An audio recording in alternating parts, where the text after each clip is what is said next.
Warren Buffett has beaten the market for 60 years. Do you know how many stocks he checks the price of every single day? Almost none. He built one of the largest fortunes in human history, mostly by doing less than everyone around him. And that single fact breaks something in most people's brains, because we've been trained to believe wealth comes from being clever, picking the right stock, timing the right dip, catching the next big thing before your neighbor does. Here's the uncomfortable truth. The people who actually win at investing are usually the ones doing the least. There's a name for the principle behind this. I call it the idle money rule. And once you understand why it works, you'll never look at your portfolio the same way again.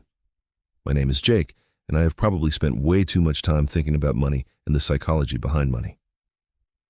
Let's start with what almost nobody wants to hear. The average investor underperforms the very funds they invest in, not by a little. Studies tracking real investor behavior over the last 3 decades put the gap at nearly 2 to 3% a year, compared to just holding the index itself. That sounds small until you run it forward. 2% a year, compounded over 30 years, is the difference between retiring comfortably and running out of money in your 70s. So where does that gap come from? It's not bad luck. It's not bad stock picks. It's activity. Buying, selling, reacting, adjusting. Every single trade is a decision, and most decisions made under emotion are wrong decisions. Think about the difference between 2 investors. Call them Dana and Marcus. Both put $100,000 into the market on the same day. Dana checks her account every morning. She reads financial news at lunch. When the market drops 8% in a rough month, she moves a third of her money to cash, telling herself she'll get back in once things calm down. Marcus opens his account twice a year. He doesn't know what the news is doing and honestly doesn't care to. When the market drops that same 8%, he doesn't even notice until his statement arrives. 10 years later, Marcus has more money than Dana meaningfully, not because he's smarter, because he did less. This is where the idle money rule actually starts to make sense. Money that sits still and untouched inside a well-chosen, diversified investment behaves completely differently than money that gets fiddled with. Every time you sell in a panic, you lock in a loss that might have recovered on its own. Every time you chase a hot stock after it's already spiked, you're buying in after the easy gains are gone. The market doesn't reward the person paying the most attention. It rewards the person who lets compounding run uninterrupted year after year without getting in its own way. Here's the part that surprises people the most. Being idle isn't about being lazy or uninformed. It's a decision, made once, that removes hundreds of future decisions you'd otherwise get wrong. Think of it like setting a thermostat instead of manually adjusting the temperature every 10 minutes. You pick a setting that works, and you stop touching the dial. Most people treat their portfolio like they're standing in front of that thermostat all day, nudging it up and down based on how the room feels in the moment. It's exhausting, and it makes the temperature worse, not better. Let's put real numbers on this, because the math is where the idle money rule really earns its name. Say you invest $500 a month into a simple low-cost index fund, and you never touch it again beyond that. At a 7% average annual return, after 25 years, that becomes roughly $400,000.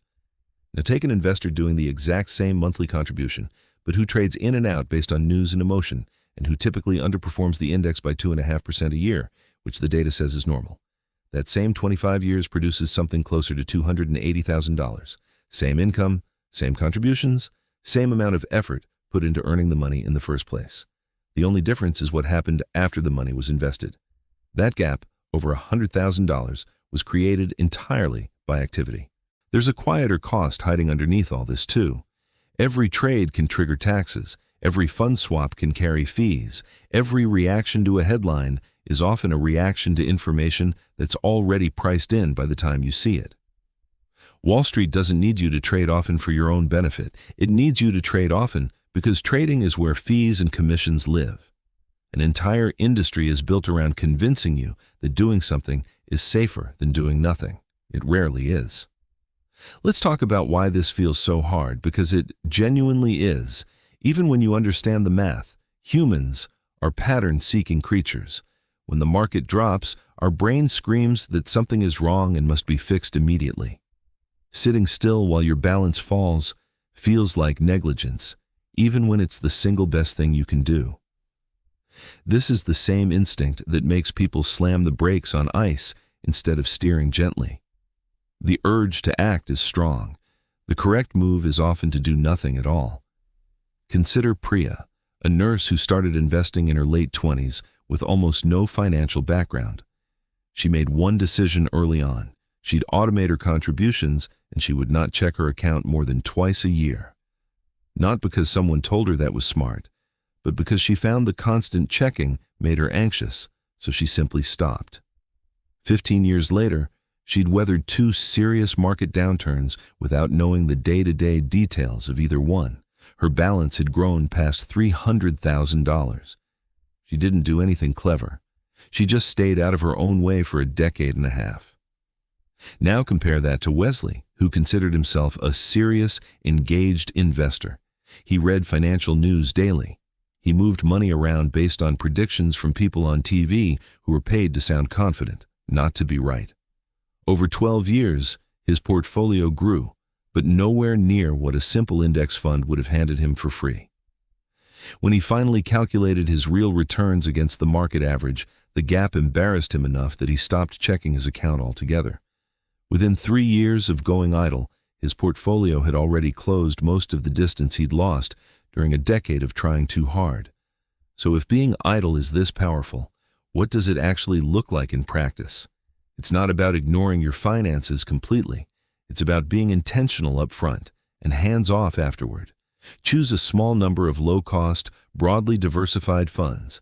Set up automatic contributions so money moves before you ever get a chance to talk yourself out of it. Decide in advance how you'll respond to a market drop so you're not making that decision in the middle of a panic. And then, deliberately, check in only a few times a year. Not because ignorance is a virtue, but because distance protects you from your own worst instincts. There's one important exception worth naming, because I don't want this to sound like advice to never pay attention to money at all. Being idle applies to a portfolio that's already built correctly. It does not mean ignoring high-interest debt, ignoring an emergency fund, or ignoring the initial decision of where your money actually goes. The idle money rule isn't permission to be careless. It's permission to stop being anxious about the part of the process that was never yours to control in the first place.